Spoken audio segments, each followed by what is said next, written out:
Welcome to Community Partnership Conversations. I'm John Carson for Inland Northwest Broadcasting, and delighted to have our guest this morning talking about a very special program, an event that's coming up. And based on publishing time, it's this week. So this Friday and Saturday. And I'm going to have our guests go along the line and introduce themselves, and we'll start with Colin. Thanks, John, for having us. I'm Colin Mannex, and I'm the director at the Kenworthy Theater.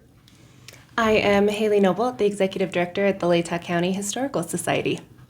And I am Dulce Kersting-Lark. I am the chair of the Idaho Humanities Council as my fun volunteer gig. And by day, I am an archivist at the University of Idaho. Excellent. And we're here to talk about Roots of a Nation and Idaho Film Festival. This is within the vein of the sesquiquentennial. Did I say semi-quincentennial? Whoa, it's a lot of syllables. Yeah, I got it right on the NPR news quiz. But that's all that matters is the quiz. Yeah, right. The America 250, but taking a different approach, not different approach, but an approach that's perhaps more organic, and we're going to get into that. But I guess this is a partnership. The screening's happening at the Kenworthy. You mentioned the Idaho Humanities Council. Yep. So this is a partnership, a collaboration. How did this come about? Yeah, well, the Idaho Humanities Council is the official state partner of the National Endowment for the Humanities. There are 56 state and territory councils across the country, and they do the work of bringing humanities programming from the NEH level down to the state level and really trying to make it local in as many ways as possible. And in honor of America 250, there's some special funding that came to councils, and that came through the Smithsonian's Folklife Center, and really was just trying to bring about kind of more like a local feel to America 250 projects. And the Federation for Humanities Councils also was instrumental in making sure that funding got to each state. And so we used the funding from that source. The Humanities Council did to offer a program in Idaho Falls that was really geared towards veterans. And now we're doing this kind of mini Folklife Festival, which will be at the 1912 Center in conjunction with the film festival to have a really fun program here in Moscow. And as we mentioned, this is a 2-day endeavor, and I would encourage you, if this sounds interesting at all. I mean, I think the first thing is to go find information. I know kenworthy.org/calendar has the full listing, but then there's also a link. I'm sure Humanities Council has a link too with more information. This is a series of screenings of films with special panel discussions following each one. Is that sort of the format that people can expect? Yeah, okay. It's a really interesting slate of films that have been curated. You're going to get the gambit. We've got a musical from the 1970s. We've got an Idaho Public Television Idaho Experience episode, and we've got an award-winning more recent film, Train Dreams. So really, whatever your taste in film might be, I think we've got you covered. And then after the screening of each program, there'll be a panel with local experts. Okay. And how was the programming decided? How did that process come together? I suspect, Colin, you probably had some good conversations with Joanna about this, and licensing is also a thing, right? Licensing is so huge. Whether a film is available and whether it's under embargo.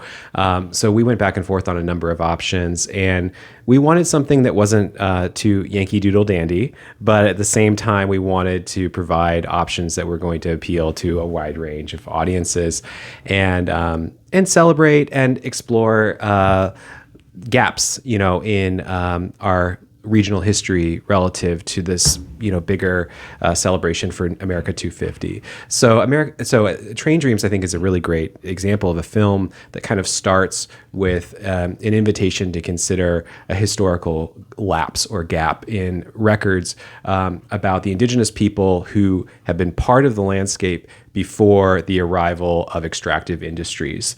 And then the film proceeds with an exploration of one man's life through the early 20th century as new technologies are developing in logging. And I think it's really great to be able to foreground that opening question in such a way that the scholars can then pick it up again. Because when we showed this film last year, we had the crew from Spokane, because it was shot regionally. It's about our regional history. They came down and they told us all about the site-specific work that went into this production. And the thing that I kept on yearning for was, well, what else? What are we missing? What are the gaps here? And I'm really excited to hear what your panel is going to say to address those things. Yeah, so the panelists, I'll be moderating the panel, and Dr. Rebecca Schofield, who's the chair of the history department, will also be there.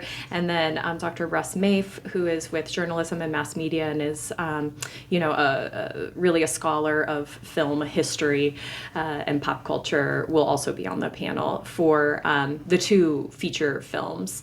And then for the Sacagawea documentary, we'll also have a special guest, Randy L. Teton, who is a show band woman and a scholar, and she will be commenting specifically. She appears in the documentary, and so we're excited to have somebody from that piece actually with us in the theater. Going back to Train Dreams, I think there was also really an interest in bringing the story of America's past to Idaho. America 250 as kind of a national celebration is very much focused on the Revolutionary era. And if you're thinking about kind of traditional American history, the Revolutionary era did not happen where we are at today. There were certainly people here in 1776, and we should know more about what those folks were doing. And so Train Dreams can kind of help us get closer to that knowledge. But even just recognizing that Idaho played an important role in the formation of the United States.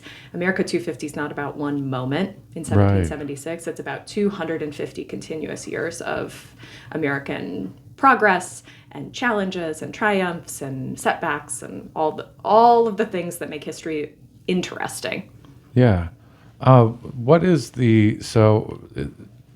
Train Dreams is one of the featured films Saturday, correct? Correct, Saturday evening. Saturday evening. And Friday features another film with a panel. Yes. Okay.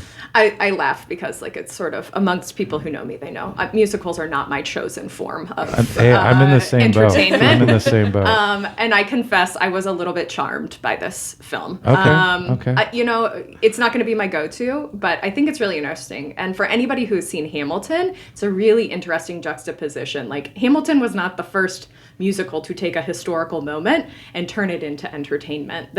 I was chatting with my dad, who is a lovely baby boomer, and he remembers seeing the live production of this 1776 musical with his grandmother. Okay. And how it filled a 5,000 person theater in Columbus, Ohio, and it was very popular, and he has fond memories of going. So it's sort of like a primary source within a primary source. It is both telling you the story of 1776, what happened in Independence Hall to create the Declaration of Independence, and also what did people in the 1960s and 70s think about that moment. Sure. So it's a little bit meta in that way.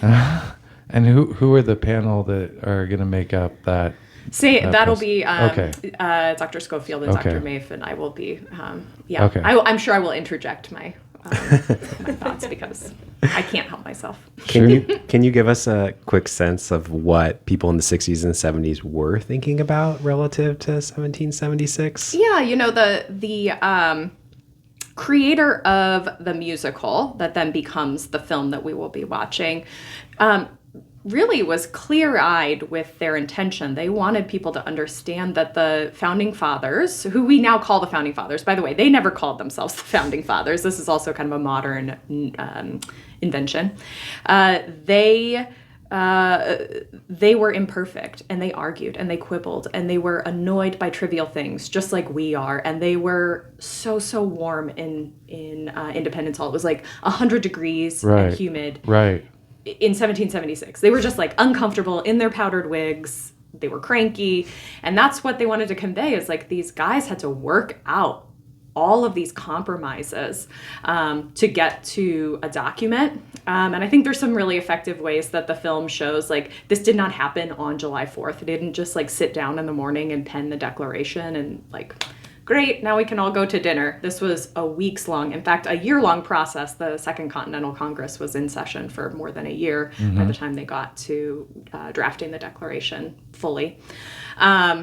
So I think that there was this desire to complicate the narrative a little bit, to recognize that these were human beings with flaws. That very much tracks with where the historical profession was in the 60s and 70s, that that kind of great man histories are actually not that interesting because they're hard to relate to, and you want to relate to the people who founded our country. And then you also have to remember, like, we are in Vietnam at this time. So there's a lot of feelings about war. There's a lot of feelings about sending our young sons off to fight in a war we're not really sure we can win. I think some people knew we were not going to win in Vietnam by that point, but it was not entirely clear what the purpose was. And that comes out in 1776 in the film, in the musical. There are people who say, like, this is an unwinnable war. We will never win the Revolutionary War. This is fruitless, and we're just sending people off to get killed. Why would we declare independence? We're going to get ourselves hung. We're going to be treasonous. So I think that is some of what's coming through from the 1970s. And, you know, just general campiness, like, it's sort of, I think this is a point that I think Dr. May made when we were discussing it, like, there's some edgy stuff in the musical, and it's not just modern films that do that. Films 50 years ago were also sort of pushing the envelope of what was appropriate at the time. Yeah. And I think that's fun to think about. Like, we didn't invent being a little bit risque. Sure. Is this, I should clarify, is this a ticketed event? Okay. So yeah, you can buy tickets for all three events for $10 or regular admission prices. Okay. Yeah, $8 for movies.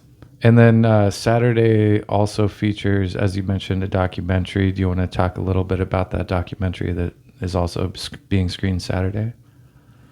Would you like to? The documentary? Yeah. Sure. So that will explore some of Sacagawea and her time here in Idaho with Lewis and Clark. And I'm really glad that we got Randy L. to be here as the model for the Sacagawea coin and everything. And she just wrote a children's book. I think she will have a very good perspective. And, you know, Sacagawea, I think, has a complicated legacy, and I'm sure we will also discuss some of that as well. Yeah. So I think the documentary was a really great get from Idaho Public Television. And I believe that one is free. It's the features that are ticketed. And a huge win for the community that Randy L. Titone's coming up. That's pretty remarkable. So absolutely. We are anticipating a full house for that particular show. So that's one where you might want to make sure you get there a bit early. Yeah. Well, and I will just interject. I am here because we, in talks with America 250, this was one of the things that came up that we were really excited about. So that's why I'm just letting these two go with it. And I am also can speak to the Folklife Festival as well. Sure. So I guess, is there any... This happened, like we said, in partnership. I know we wanted to give a quick nod to sponsors. I'm sure it's a little costly and, licensing. I have my list. Please, by all means. As we should always thank our sponsors appropriately. Sure. So obviously, from the Humanities Council's perspective, we couldn't make this happen without the Kenworthy being great partners and having such a wonderful historic theater space. And then the Latah County Historical Society, which has really helped take the lead on the Folklife Festival that Hayley mentioned. That will be at the 1912 Center on Saturday. Great thing to go. 10 to 2 at the 1912 Center. Engagement stations, popcorn, food, T-shirts, great history offerings, both. I think we have Indigenous partners, we have music, the Public Library, Idaho Public Television, the Historical Society, lots of great partners will be there for that event, and that is a free, family-friendly event. So go to that festival and then come to the documentary in the afternoon. Yeah. Sure. And then our, we want to be sure that we thank, obviously, Idaho Public Television for making programs available, for being at the Folklife Festival. And then finally, we had a really generous donation from Schweitzer Engineering. So we are grateful for them and their continued community partnership.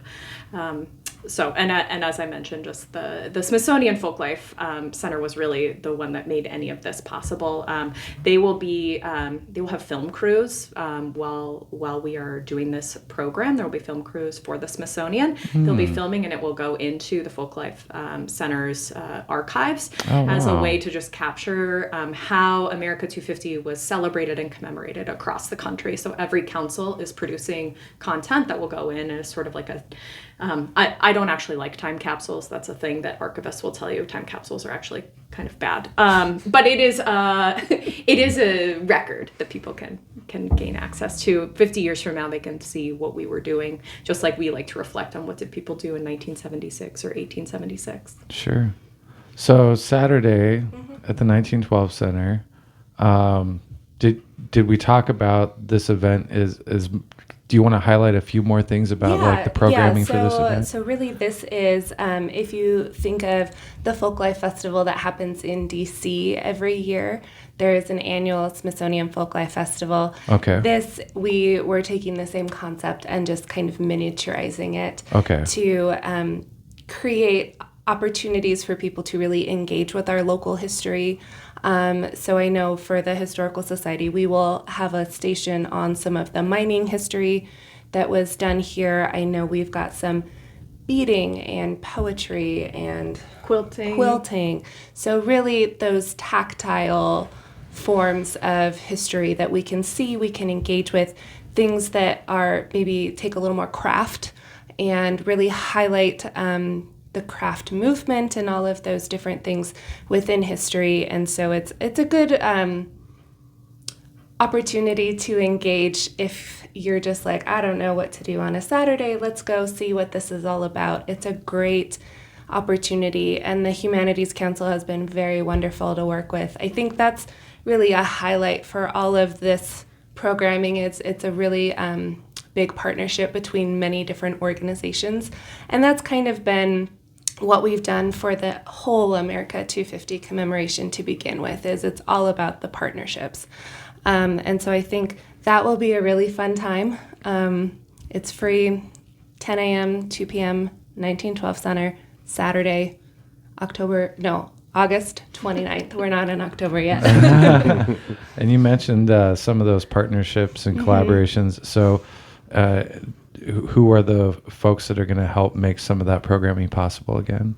So there will be stations throughout the 1912 Center building with, the Historical Society, Idaho Public Television. We've got Gary Eller. He's does music stuff. The public library will have story time. Oh, awesome. There is, I believe, a Nimipu woman that is doing beading. We've got some quilting. Who am I forgetting? Public television, I already said that. I don't know. There's a whole list of partners that should have some very interesting displays, but then also things that you can get your hands on. So it's not just come and look at this, it's opportunities to participate. Excellent. And is there presumably information on the social media for the Historical Society? Yeah.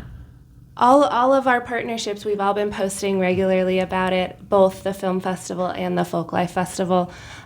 We've got information at the Historical Society website for both of these things. It's linked on the Kenworthy. It's at the Humanities Council website, public television. All of our partnerships are doing a really great job at getting the word out. And so if you just type in Roots of a Nation Moscow, you should find the appropriate information, or just check your Facebook page. Sure. And we'll include some links too. We always do in the appreciate that. In the YouTube publishing as well. Yeah, absolutely. And that's, so we're talking about a couple different events here. August 28th, August 29th, coming right up. It's Friday and Saturday. And like we said, we'll have those links there. Colin, I want to talk about some other upcoming events that are happening at the Kenworthy. Yeah, thanks for providing us the time to talk about that. We've kind of got the organizing theme here of local regional history. The Kenworthy is celebrating its 100-year anniversary, which is really exciting. And a part of that is our Silent Film Festival, which harks back to the early silent era of the theater from 1926 to 28. And we have our festival that draws from films that were played during that era, and we commission new scores to be played live with local artists, local musicians. And it's a great way to both look back and honor our history and to imagine what it was like to be in the exact same space watching the same movie, while looking forward and engaging new voices and really kind of wrestling with this content in a new way, because I don't really like to think of these movies as museum pieces. I think that they are modernist works that demand constant reevaluation. And I think that the musical component that we bring to it is really the special sauce, because you can hear artists wrestling with and sometimes arguing with the films in real time. And that extra dimension, I think, is just a really special component. And I think so the festival is just tremendous. And we have 3 nights of programming, September 2nd, 9th, and 16th. And we start with The Crowd, which is a film from 1928 by King Vidor. And it's the everyman struggle for attainment and recognition. And it's incredible. It sets the tone for American poetic realism for the next 40 years. And it was a hugely influential film for a lot of other filmmakers. Orson Welles, Billy Wilder, Francois Truffaut, they were all ripping from this film when they were making their own studies of modern urban alienation and ambition. So this film I'm really particularly excited about on September 2nd, and we have a new score from Isabella Morel, who worked with us in 2024 with a new score for Sunrise, which is Murnau's masterpiece, kind of the best film of the silent era, kind of undisputed all-time classic. And this work is much more complex, much more difficult in many respects, and it's great to have Isabella back and engaged in that. And she will be producing music that will be performed by the Washington Idaho Symphony. So we'll have a big 14-piece orchestra, big music, big emotions. So that's going to be tremendous on the 2nd. Yeah. Wow. And then on September 9th, we move into the Charlie Chaplin shorts. We always feature comedies every year. And this is the evolution of an ongoing project to provide spaces for emerging professionals in composition. So we have a juried review process in which we solicit contributions from advanced composers and recent graduates at UI, Lionel Hampton School of Music, and WSU Music. And then we assess the best candidates and provide them an opening for a slot to compose for a short. And in this case, we're doing Charlie Chaplin shorts. And we have 3 composers, representatives from both major music schools. And it's under the mentorship of both UI and WSU faculty. So this is like a really great way to bring the entire community together, because we have tremendous talent. This is an embarrassment of riches with regards to the programs at the universities in our vicinity, and we're drawing from all that talent to bring it in and celebrate that culture with something that I think is going to be a true crowd pleaser with those Chaplin shorts on the 9th. And then finally, we move into a production of Faust, which is scored by the Invincible Czars from Austin, Texas, and they are the foremost touring group that goes around the country with silent film scores that they have composed. And there's a lot of great quotational stuff in there. You'll hear The Night on Bald Mountain. You'll hear snippets of other very recognizable entities that are borrowing from the tradition of Faust. There's nothing quite like seeing Fantasia and realizing that the Disney movie is indebted to a silent film from 1926, a good 2 decades earlier. And so they have a really fun and teasing way of engaging with that history. So there's a lot of bombast. There's a lot of classical music references and in-jokes for people who are part of that. But it's truly a crowd-pleasing sensation. Last year, they were here for Phantom of the Opera for its 100-year anniversary, and they had almost 200 people up on their feet at various points. So the Czars rule. I'm so happy that they're coming back. And that's going to be a really great way to close out the festival. Tickets for this are available online at the box office? Yeah, you can buy a pass for $50 to get into all 3 shows. Wow. General admission is $20 and student prices are $12. Yeah, and that's great. I mean, we are able to keep prices relatively low for the production costs because we pay everyone, so it's a major part of our contribution to the arts community here is making sure that everyone is compensated. And we have a number of grants and sponsorships that help to keep it accessible for people. So yeah, for that programming, that's a pretty incredible. So if I can, I'd love to give a name check to the supporters. Please do. For that. Yeah. Please do. So we've got the University of Idaho, Lionel Hampton School of Music. We have Creative West, which is part of the NEA Tour West program. We've got the Idaho Commission on the Arts. We've got the WSU School of Music. And we have, of course, the Washington Idaho Symphony in partnership with us on this program. Live accompaniment. Yes. It's so cool. I gotta say. It's and original scores. Yes, you got all a little original. bit of both. Yeah. Of course, you can find information about details on that through the Kenworthy social media, but of course online too, kenworthy.org. Mm-hmm. Fantastic events coming up just next month. But, it's just a couple weeks away. Yeah, just a couple weeks. Yeah. Holy smokes. I want to say, did we miss anything that we wanted to get in? Can I plug our September stuff as well? Please do. Let's talk about it. Well, because of course this is also due to the partners we've already talked about today as well. So just goes to show you how involved some of these statewide organizations are here in Latah County and Moscow. So if you think of this Roots of a Nation as a very locally focused America 250, we also, of course, have some zooming out national programs coming up here in September.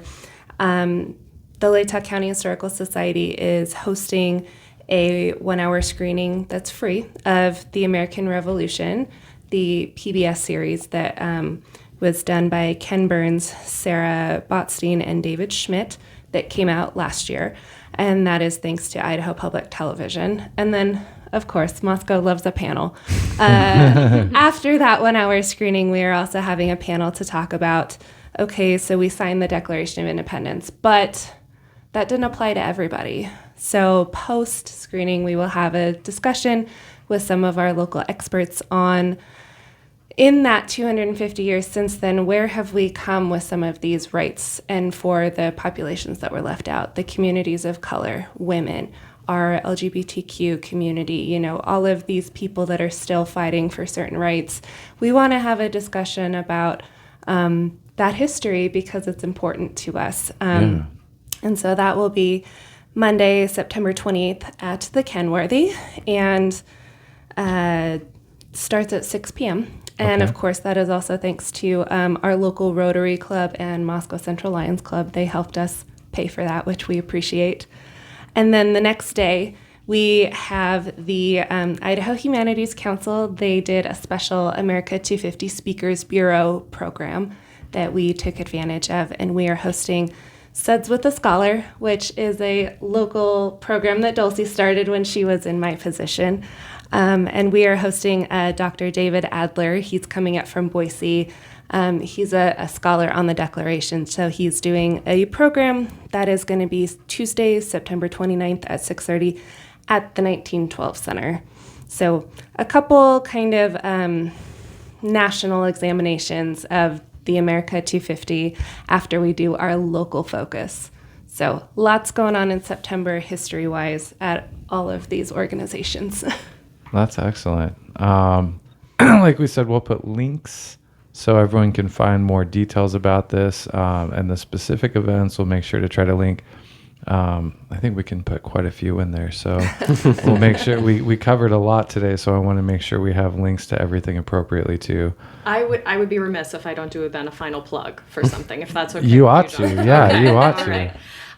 So the Idaho Humanities Council will offer its 20th annual North Idaho Lecture, which is a really big program. It's actually in Coeur d'Alene at the Coeur d'Alene Resort, but it's a really spectacular event. It brings together hundreds of folks, and always a good contingent from the Moscow, Palouse area are able to attend. And this year we have astronaut Scott Kelly, who will be joining us.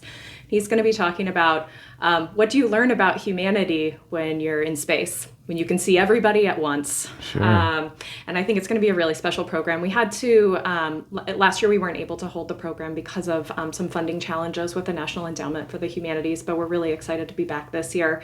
It's a really fun event. You see people you know, you meet new people.